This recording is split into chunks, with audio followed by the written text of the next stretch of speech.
Know your goal, know your aspiration. Now think about people who are already living these goals, who are already doing your prayer points, right? And then connect yourself with them, whether you're connecting via social media or you're physically going to meet them. You can start with social media, and then build it up from there. And the goals can be around finance, audaciousness, marriage, motherhood, professional success. With that, you have to connect with professionals around your field. The secret to attaining your dream or your vision is by constantly keeping it ahead of you.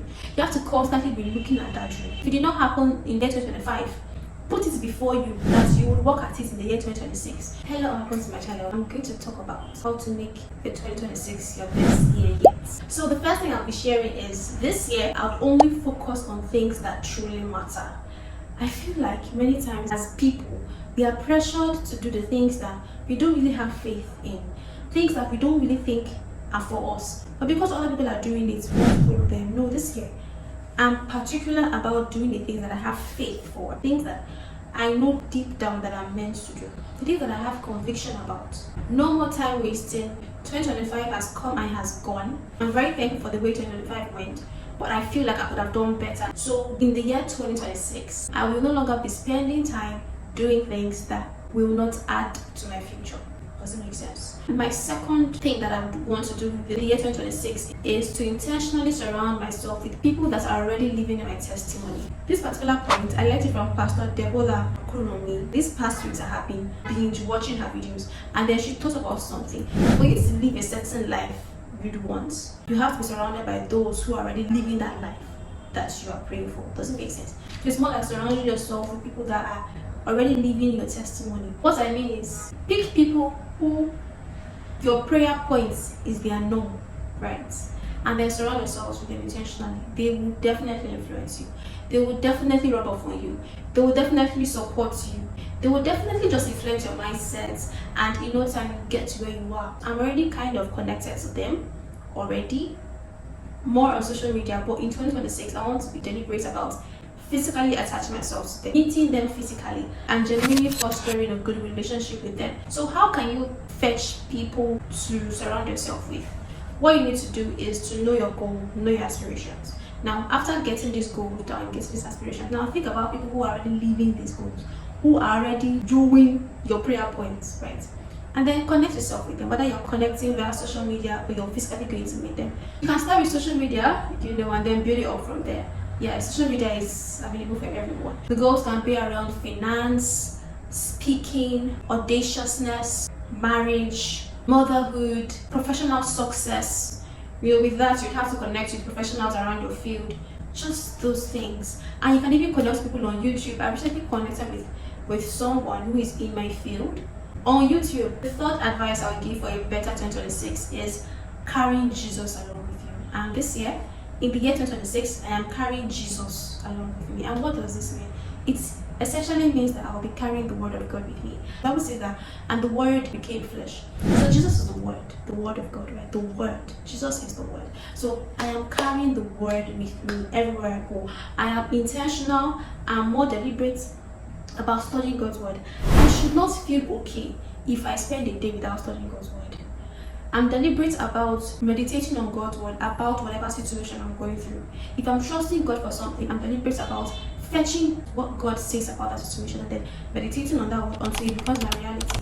I am deliberate about waiting in God's presence until God gives me a word about the situation, which is a rhema. Because when that rhema comes, I know that He's going to fulfill that word as I meditate on it.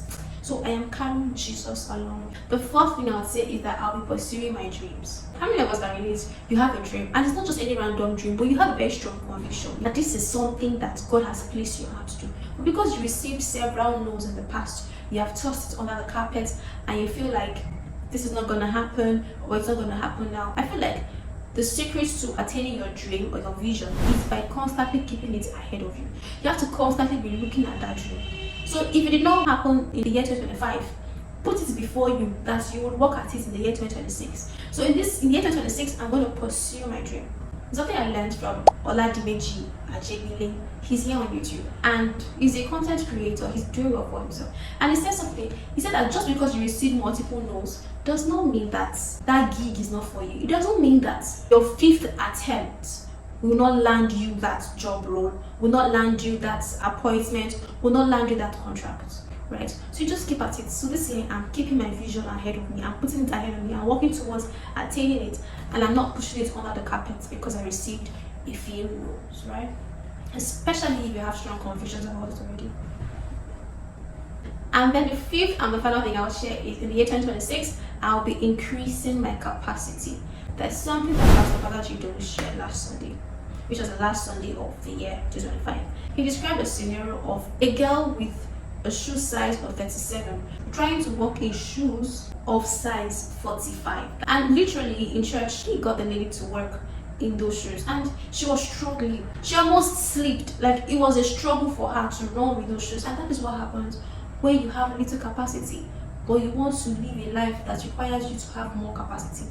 The prayer points you are praying for, the life you are praying to achieve, cannot find you the way you are right now. You have to increase your capacity for you to attain it, because you'll be able to carry it, and that's just the truth. You will drown in it. So why not focus on growing your capacity first, so that when the opportunity comes and is high up there, you can match up to it. And I'm going to share something that I have received personally. The things that I plan to do to increase my capacity in the year 2026 is getting certifications, right? And I feel like certification is what makes you stand out from the others. Many people may be in your niche and talking about things that you talk about, but because you're certified, you stand out from the others. You're able to give true value. So just focus on increasing your capacity. Many of us here, you're wishing to work in a certain place, but the truth is that high job that you're wishing for cannot employ you if you don't have certain experiences. So why not focus on getting the experience from the jobs you would not want to work in first, and then thereafter apply for the higher ones. I'm just giving a scenario, right? If you're a makeup artist and you want to get bigger clients, you would need to, well, I'm not a makeup artist, but I know that you need to enroll in makeup artistry class by more influential or already made makeup artists. In their way, that exposes you to what they're exposed to and gives you some form of influence. So just generally increasing your capacity.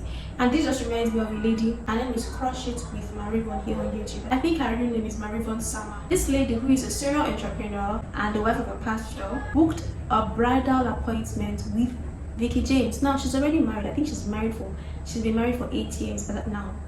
But she booked this appointment with Vicky James because she wanted to meet with her. She's seen Vicky James as her role model. I am not a bride. I just knew it. You paid 1.5. Yes. Oh, look, I'm happily married for 8 years. No way. I really have to.